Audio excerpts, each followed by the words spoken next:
I want to talk about awakening today.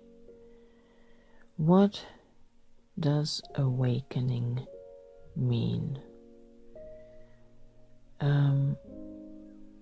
Awakening can mean many different things to many different people, and there's a complexity. There can be a complexity to awakening because of the nature and complexity of our soul. But I do want to share what awakening it means to me personally. I would consider my awakening the moment, the aha moment, when I quote unquote awakened to the awareness of my Christ self. I lived for most of my life, 50 years of it, I would say, in the slumber of human identity, or identifying as the biblical Adam, son of man, human. And I believed that is all I was. I was a human being trapped in this earth life and victim to other people's control,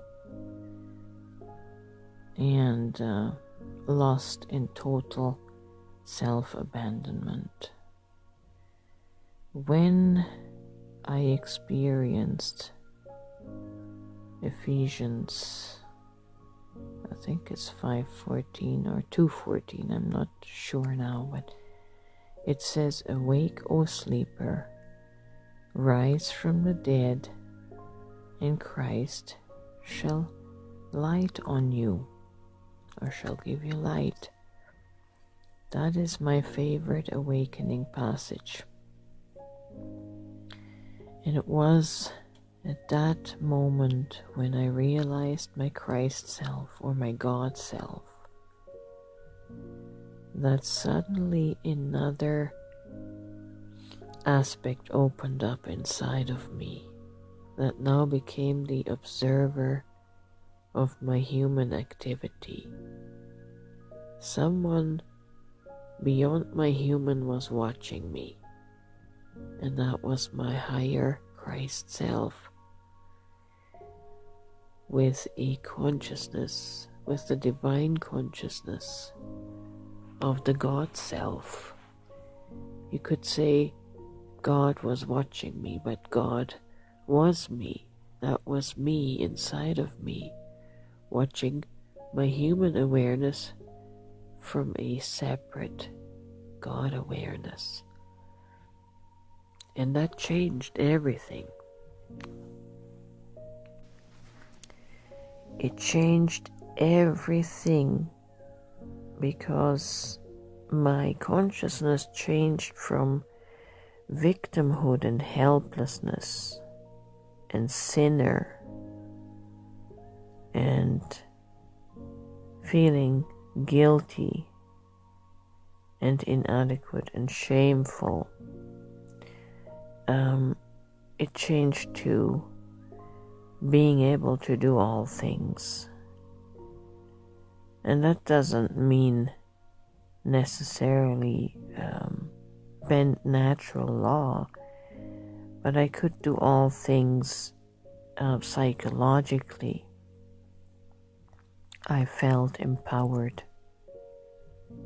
All of a sudden, my life that felt like I was a prisoner to circumstances became empowered, and I felt like I was the hero in a movie, and I could accept everything the way it played out like a script without feeling at the mercy of it.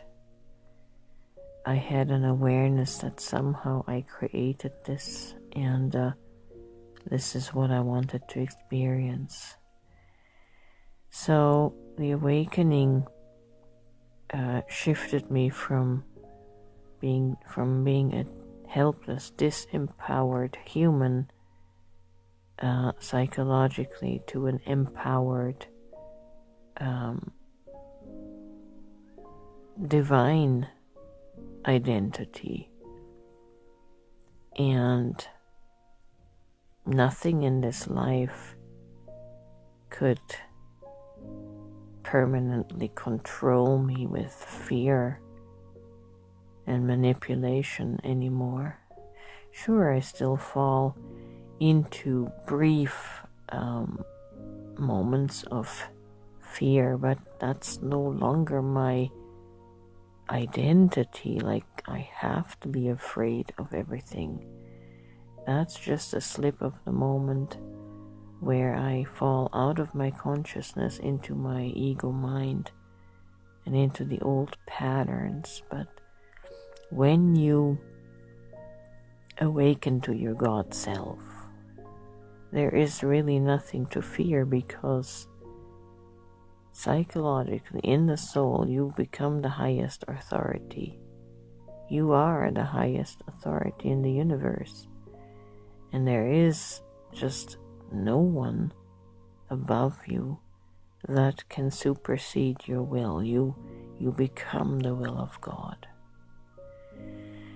And this also solved one other major problem, and that's the issue of self-abandonment. And the self-abandonment is not talking about ego self, it's talking about our divine self, our divine identity,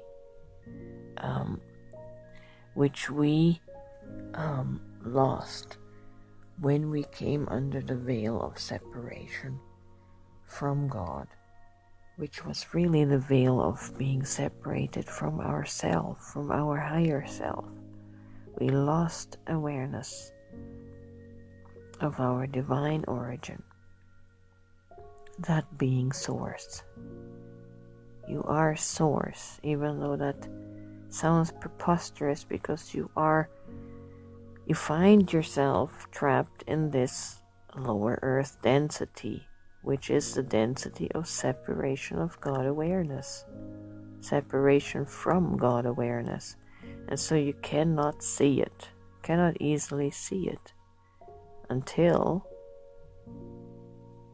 Christ shines on you with that conscious awareness.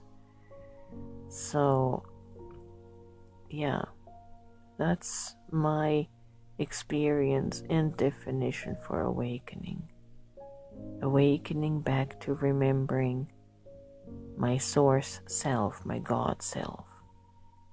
And it's the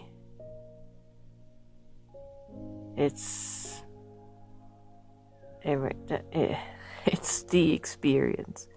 It's the only experience that is that will free us from the entrapment of this dimension, and it instantly opens up the gateway to our memory back to source.